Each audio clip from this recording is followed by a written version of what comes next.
একটা প্রশ্ন দিয়ে শুরু করি। যদি একজন মানুষ থানার ভেতরে পুলিশের সামনে বসে থাকে, তাহলে তাকে কে হত্যা করতে পারে? আর যদি সেই মানুষটি সংখ্যালঘু হয়, হত্যাকারীরা স্লোগান দেয় ধর্মের নামে, তখন কি সেটা শুধু বিচ্ছিন্ন ঘটনা থাকে? 19শে ডিসেম্বর ময়মনসিংহের ভালুকা একজন যুবক, নাম দীপু চন্দ্র দাস, অভিযোগ ধর্ম অবমাননা। এরপর পিটিয়ে গাছে বেঁধে কেরোসিন ঢেলে জ্যান্ত পুড়িয়ে হয়। কিন্তু আজ প্রশ্নটা বদলে গেছে। দীপুকে কি সত্যি কারখানার ভেতর থেকে জনতা ছিনিয়ে এনেছিল, নাকি সে ছিল পুলিশ হেফাজতেই? আর অন্তর্বর্তী সরকার কেন বলছে এটি সাম্প্রদায়িক সহিংসতা নয়, বিচ্ছিন্ন ঘটনা? কিন্তু সরকার তো নিজেই প্রথমে দীপুকে হিন্দু পরিচয় উল্লেখ করেছিল, বাংলাদেশের নাগরিক হিসেবে নয়। অন্তর্বর্তী সরকার কি হিন্দুদের বাংলাদেশের নাগরিক মনে করে? যদি মনে করে, তাহলে কেন সরকারের সব গুরুত্বপূর্ণ জায়গা থেকে হিন্দুদের সরিয়ে দেওয়া হয়েছে?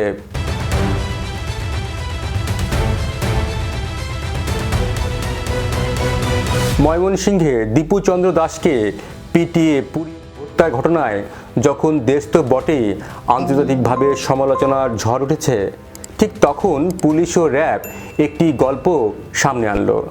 তাদের ভাষায়, পায়োনিয়ার নেটওয়ার্কস কারখানার ফ্লোর ইনচার্জ দীপুকে চাকরি ছাড়তে বাধ্য করে, এরপর উত্তেজিত জনতার হাতে তুলে দেয়। র্যাব 14-র পরিচালক নাইমুল হাসান বলছেন, কারখানার কর্তৃপক্ষ দীপুকে পুলিশের কাছে না দিয়ে জনতার হাতে তুলে দেয়, এ কারণেই তাদের গ্রেপ্তার করা হয়েছে। এই গল্পে 3টি মূল পয়েন্ট আছে। 1, দীপু কারখানার ভেতরে ছিল। 2, পুলিশ হেফাজতে সে যায়নি। 3, তার দায় মূলত জনতা ও কারখানা কর্তৃপক্ষের। কিন্তু সমস্যা হলো, এই গল্পের সঙ্গে ভিডিওর প্রমাণ মিলছে না। এখানেই আসে সবচেয়ে বড় বিস্ফোরক মোড়। সামাজিক মাধ্যমে ছড়িয়ে পড়ে একটি ভিডিও। সেখানে দেখা যায় দীপু চন্দ্র দাস নীল শার্ট পরা বসে আছেন ভালুকা থানার ওসির কক্ষে। সামনে পুলিশ কর্মকর্তারা, বাইরে উত্তেজিত জনতার স্লোগান। ভিডিওতে দীপুকে বলতে শোনা যায়, আমি কিছু করিনি, আমাকে বাঁচান। এই ভিডিওটির মানে কি?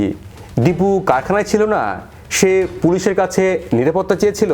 তাহলে প্রশ্ন, থানার কক্ষে একজন মানুষ কিভাবে জনতার হাতে গেল? এখানে 3টি কারণ থাকতে পারে। পুলিশ জনতার চাপ সামলাতে পারেনি, অথবা পুলিশ ইচ্ছাকৃতভাবে দীপুকে বের করে দিয়েছে, অথবা দীপুকে থানার বাইরে পাঠানো হয় মীমাংসার নামে। কারণ যাই হোক, আইনের চোখে দায় এড়ানোর সুযোগ নেই, কারণ পুলিশ হেফাজতে থাকা ব্যক্তির জীবন রক্ষা করা রাষ্ট্রের সাংবিধানিক দায়িত্ব। র্যাব নিজেই বলেছে, ধর্ম অবমাননার কোনো প্রত্যক্ষ প্রমাণ পাওয়া যায়নি, না ফেসবুক পোস্টে, অডিও ভিডিও প্রত্যক্ষদর্শী। তাহলে প্রশ্ন, অভিযোগটা এলো কোথায় থেকে? দীপুর মৃত্যু নিয়ে আলাদা বয়ান ছড়ানো হচ্ছে অন্তর্বর্তী সরকারের পক্ষ থেকে। সরকারি বয়ানে বলা হচ্ছে, পিটি হত্যার পর মৃতদেহে আগুন দেওয়া হয়। কিন্তু প্রত্যক্ষদর্শীদের অভিযোগ, আগুন দেওয়ার সময়ও দীপুর শরীরে প্রাণ ছিল। এই পার্থক্য কেন গুরুত্বপূর্ণ সেটি একবার ভাবুন। কারণ যদি আগুন দেওয়ার সময় সে জীবিত থাকে, এটি চূড়ান্ত নিষ্ঠুরতা এবং মানবতা বিরোধী অপরাধ। যদি আগেই মারা যায়, তখন আগুন দেওয়া হয় প্রমাণ নষ্ট করার জন্য। দুটো ক্ষেত্রেই রাষ্ট্রের ব্যর্থতা অনেক বেশি। অন্তর্বর্তী সরকার বলছে এটি সাম্প্রদায়িক সহিংসতা নয়, বিচ্ছিন্ন ঘটনা।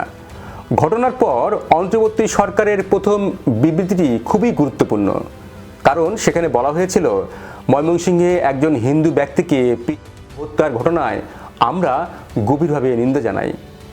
এই বাক্যে একটি শব্দ বিশেষভাবে লক্ষণীয়, হিন্দু।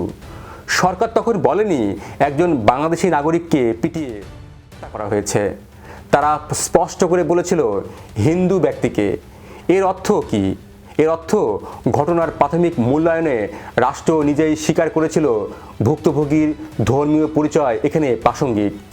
কিন্তু সময় গড়ানোর সঙ্গে সঙ্গে সেই ভাষা বদলে যায়। পরবর্তী বক্তব্যে বলা হয়, ঘটনাটি সাম্প্রদায়িক নয়, বিচ্ছিন্ন।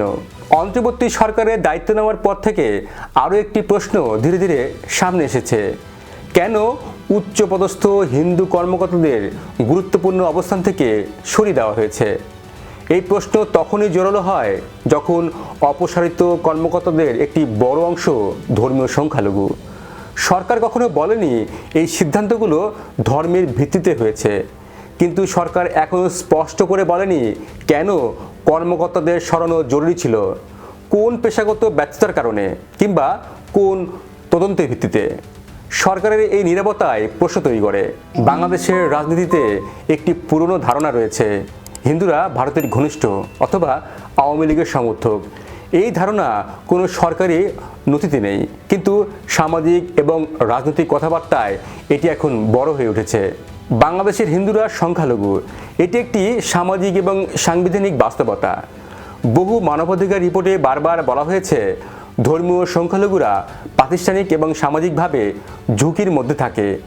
এই বাস্তবতা অস্বীকার করে দীপু চন্দ্র দাসের ঘটনাকে সম্পূর্ণ বিচ্ছিন্ন বলা সহজ নয়।